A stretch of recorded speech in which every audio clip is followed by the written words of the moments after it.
Every single day, without fail, Mia's 75-pound boxer named Carrot does something that makes everyone stop and stare. He sticks out his tongue and holds it there for hours. The day Mia rushed him to the vet, terrified of what she might find, the doctor looked her straight in the eye and said one word, and that word changed everything. There are some homes that feel incomplete, not because they're missing furniture or space, but because they're waiting for something living, something warm, something that breathes and sighs and takes up just a little too much room on the couch. Mia's home had never felt that way, not since Carrot. Carrot was a 75-pound boxer with a fawn coat, a white chest, and absolutely zero concept of personal space. He was dramatic, goofy, and deeply convinced that Mia existed solely for his comfort. Every morning started the same way. Carrot's wide, wrinkled face approximately 2 inches from Mia's, breathing heavily, waiting, and every morning Mia laughed. That was their life, perfectly imperfect, just the two of them. Until the phone rang. It was a Tuesday afternoon when the shelter called. A boxer had come in, young, healthy, good-natured. The staff had watched him carefully for days. He was, they said, exactly the kind of dog who needed a home like Mia's, calm enough to adapt, playful enough to keep Carrot on his toes. "We think they'd be great together," the woman on the phone said. Mia hesitated for exactly 4 seconds.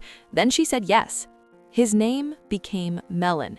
He arrived on a Friday evening, all wide eyes and nervous energy, sniffing every corner of the house like he was filing a detailed report. Carrot watched from the hallway, still, quiet, unusually dignified for a dog who once knocked over an entire pot of soup trying to smell it. The first few days were careful and gentle. Melon slowly found his footing.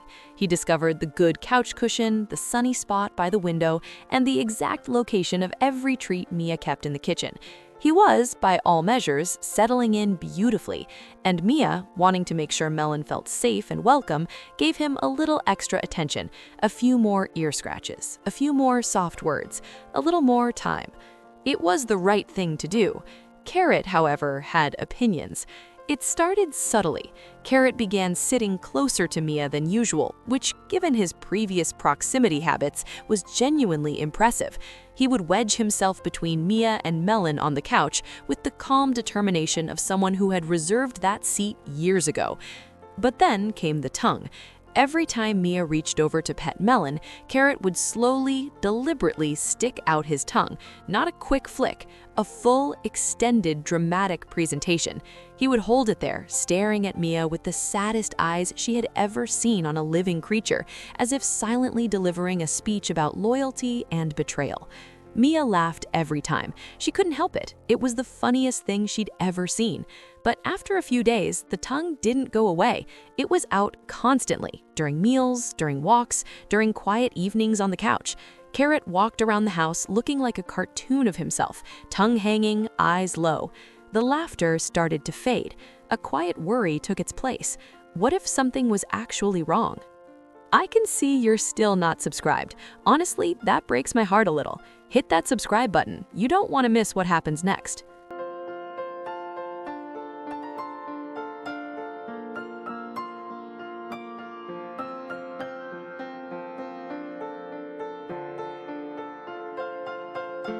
Mia watched Carrot carefully over the next 2 days.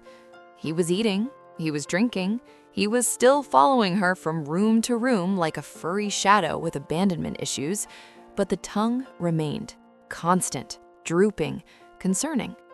She started searching online at midnight, which is never a good idea and always leads to the worst conclusions. By 1 a.m., she had convinced herself of no fewer than 4 serious conditions, none of which she could pronounce. Stories like Carrot's remind us how deeply we love our animals, often more than we realize until something feels wrong. She booked the earliest vet appointment she could find. The night before, she sat on the floor between both dogs, Carrot on her left, Melon on her right, and just stayed there for a long time. Carrot rested his heavy head on her knee. His tongue was still out, just slightly, curling over his bottom lip. Melon, oblivious to all of it, was already asleep. "You're okay," she whispered to Carrot. "You have to be okay." The vet's office smelled like antiseptic and anxiety, mostly Mia's. She sat in the waiting room with Carrot pressed against her legs, going through every possible outcome in her head, ranking them from manageable to catastrophic. When the vet finally came in, he was a serious-looking man with a careful way of moving. He examined Carrot thoroughly. He checked his mouth, his gums, his throat. He looked at his eyes. He pressed gently along his neck and jaw. He made small sounds, and yes, and I see, in a tone that revealed absolutely nothing. Mia gripped the edge of the exam table. The vet straightened up, looked at Carrot for one long moment, and then turned to Mia with a completely neutral expression. "Jealousy," he said. Mia blinked. "I'm sorry?" "He's jealous." The vet's face broke into a slow smile. "He's doing it for attention.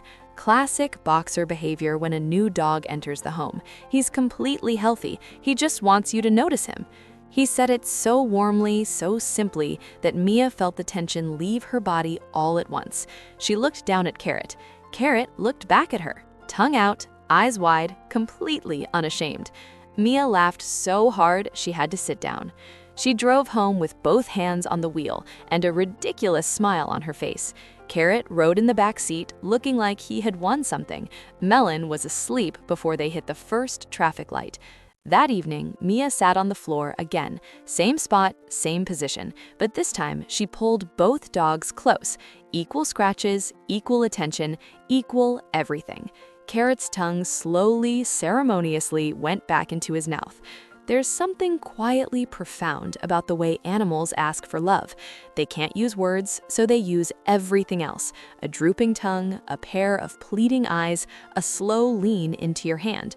They just need to know they haven't been forgotten. Mia hadn't forgotten. She never would. These days, the house that once held just two, one woman and one goofy, tongue-happy boxer, now holds three. And every morning still starts the same way. Two wide, wrinkled faces, two sets of heavy breathing, 4 inches from Mia's instead of 2. She wouldn't have it any other way. If you're thinking about adding a second dog to your family, remember, your first dog has feelings too. Take your time.